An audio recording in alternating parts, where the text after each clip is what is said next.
So guys, from the title of this video, you can clearly see that what I'm going to be talking about now in this first part of the video is not what is actually related to the title, but I must answer it so that you should be clear. This is related to a visitor's visa, but the second part of the video is going to be about the title. Now, let me explain something here so as to clarify some of my followers. Now, some common things that you need to know about visitors visa rejection is due to documentations. Let's assume that you are collecting a document from someone that the company is not well known. All you need to do now is to notarize that document. So you use the notarized copy and you keep the original. Remember, you are using this notarized copy on the application website, the IRCC website, so as to further convince the visa officer that the document is real and recognized in your home country. I hope you know where you are going to do legalization or notification or something. So this is one of the common reasons why most of these visas are rejected. Another reason is personal statement. If you are going to be visiting someone, then you are going to get an invitation letter from the individual, right? But if you are going to be as a tourist, you have some destinations or some places you want to visit in Canada, then you have to, of course, write a personal statement. Remember, the personal statement is not, you are not writing it to explain the places you are going to visit, but you are writing to bring down an outline of how your planned trip is going to look like. For example, how you are going to be sponsoring yourself, you have to explain in the personal statement. How many days are you going to spend in Canada? You have to explain in your personal statement. Your family ties and the things that you are going to come back to your home country to do, you must be able to elaborate that you are going to move back to your home country after your visit to Canada. You equally need to mention some things that are related to your properties and everything, inclusive money. All right, money must be in there. You must be able to also explain or tell them where you are going to be staying. Do you have a hotel? What is the address of the hotel and what is the name of the hotel? You must be able to give this. And how many days are you going to be staying at the hotel, and when are you going to exit Canada? It is very, very important to explain in your visitor's visa application. They call it, in this one, they call it the personal statement or letter of explanation. All right, be able to demonstrate this. Now, apart of these things I mentioned, financial indication must also be in your personal statement. Of course, when you are filling the form online, they are going to ask you how much you have and you are going to indicate it then, but you also need to explain in your letter of explanation so that the visa officer should know how much you actually have before going to the other documentations. I hope you understand. Now, strong financial backing. It is often said that it is very important to have at least $5,000 upwards. That's Canadian dollars. I would personally encourage you to have at least $5,000 before you start any visitor's visa application. If the worst come to the worst, 4,000, but don't take it below 4,000.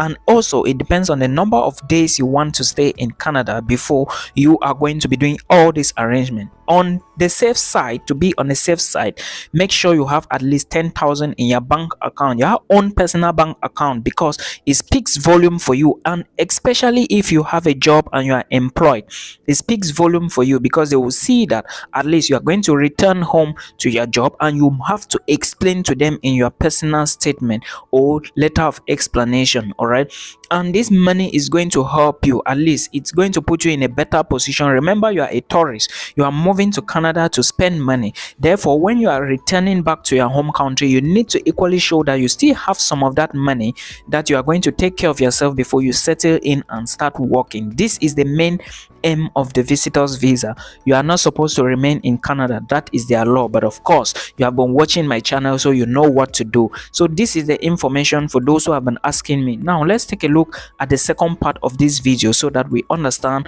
what I was actually trying to say. There are a lot of details about rejections, student visa rejections, and a lot more. All right, please watch the video till the end of that you actually work. Right now, you need to understand that when you work with a company, there are some strategic things that you need to do during the visa application. First, do not apply for it without getting a letter of explanation from the company. Now, there might be changes in the documentation that you uploaded online, and these are the things I always insist on. Remember, you will not be there to answer some questions using your mouth. Everything you have to prove is online. So we are going to talk about some things that you can do after a refusal. A refusal for the study permit is not the end of the world, and what I usually encourage or tell my people is they should always go again. So if you are watching this, you should understand that you have to hit hard until you get it. All right, you have to hit hard until you get it done. Now I will be talking based on some consultations I had with some people.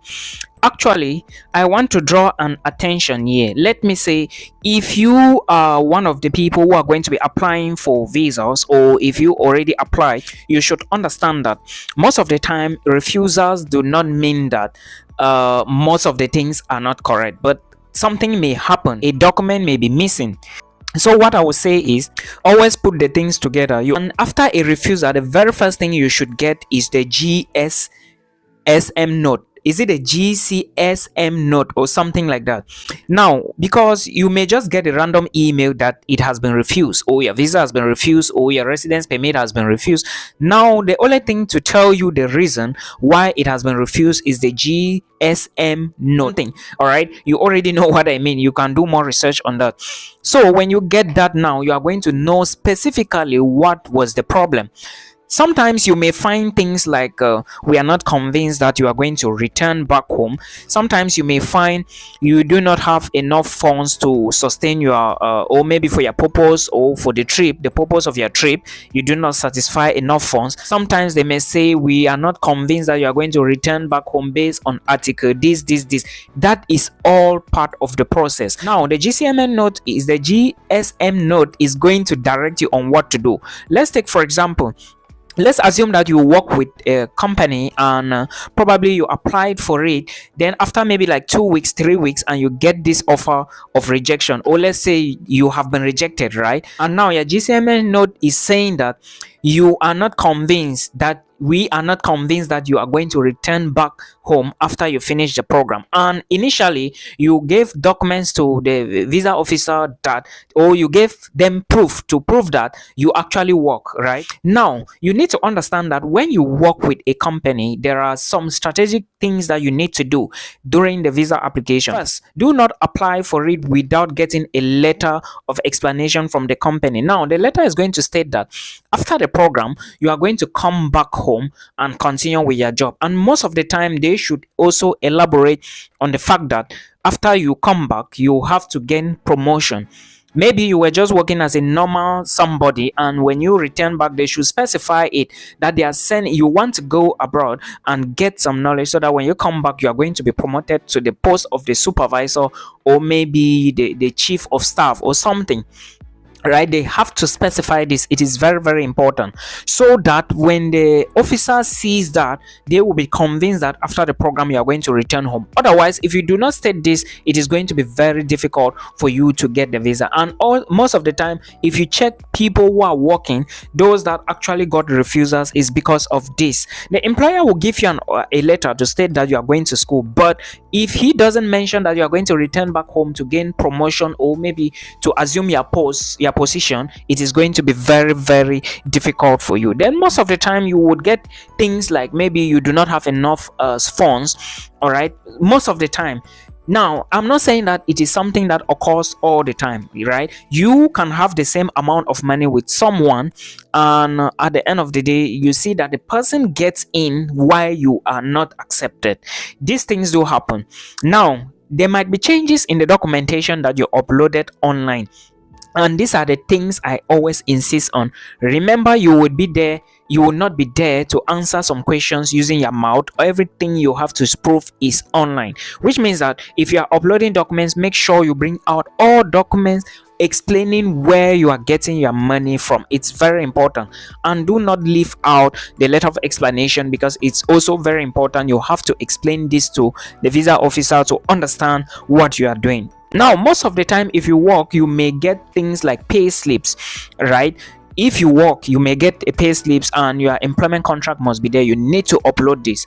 All right, if you do not work but you receive payments from maybe some organizations, depending on what whatsoever transaction, show proof of the transaction, and also show proof of the payment receipts. All right, because in case they are looking at the bank statement and there are some lapses in there, they will be able to figure out quickly. But if you give them an impression that it is not what it seems, they are going to reject you. So these are some of the things that you should note, especially if you are a worker. Now, there are some category of people who are not working, who are not employed, even who are self-employed.